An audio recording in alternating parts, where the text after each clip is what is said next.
was first reported in Britain, where National Health Service computer systems came under assault. Many routine surgery and doctor's appointments have been cancelled since Friday, as the British government, together with the rest of the world, tries to come to terms with the computer worm that has been spreading across the globe.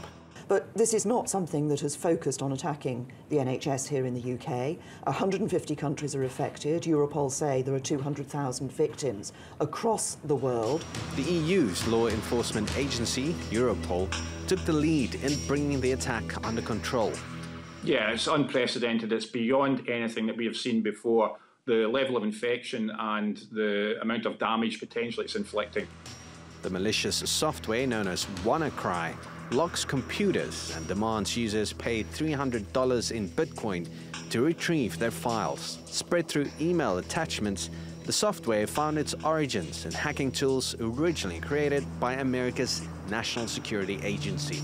It was developed for the US government to spy on Windows users. But after it was leaked by a group called the Shadow Brokers, it was used to ransom computer information. Not just thousands of individuals, but also major companies. Spain's Telefónica said the hack affected computers at its headquarters, while Renault and Nissan halted production at some factories. Deutsche Bahn, Japan's Hitachi, and China's National Petroleum Corporation faced technical disruptions, along with South Korea's largest cinema chain. By Saturday, at least 153 countries were affected, with Russia and China being the hardest hit. Tech company Microsoft came under criticism as the hack targeted computers running an outdated version of its Windows software. Microsoft's stock price took a dip as investors anticipated the attack would negatively affect the company, while stocks in digital security firms like F-Secure jumped to a 16-year high. But Microsoft pinned the blame on the US government for not disclosing its own software vulnerabilities. In a statement, Microsoft's president said the governments of the world should treat this attack as a wake-up call. They need to take a different approach and adhere in cyberspace to the same rules applied to weapons in the physical world. The comments fueled a long-running debate on how government intelligence services should balance keeping software flaws secret to carry out espionage and sharing them with tech companies for greater internet security. But despite the multi-million-dollar impact the virus has had globally, this wake-up call may once again be ignored.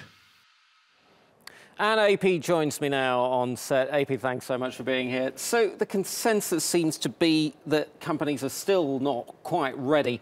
How much do people think it's going to cost in total for companies to get to where they need to be to protect themselves from future attacks like this?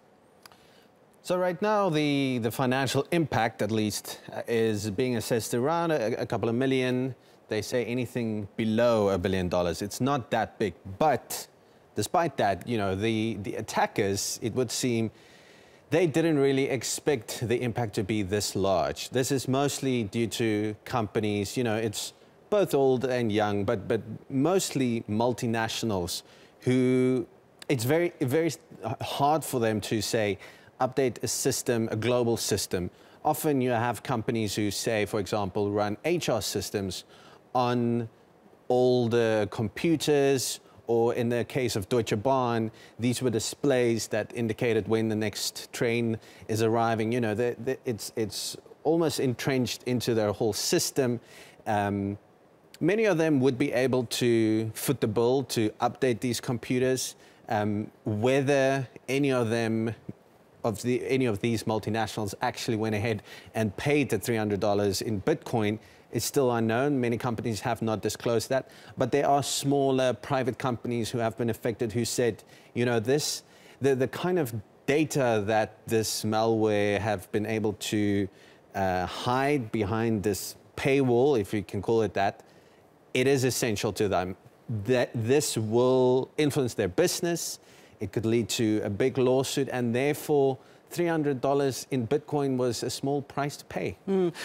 So you talked about why some companies are reluctant to upgrade their systems because it'll interfere with their existing systems. But what are people saying about what the next possible attack might look like?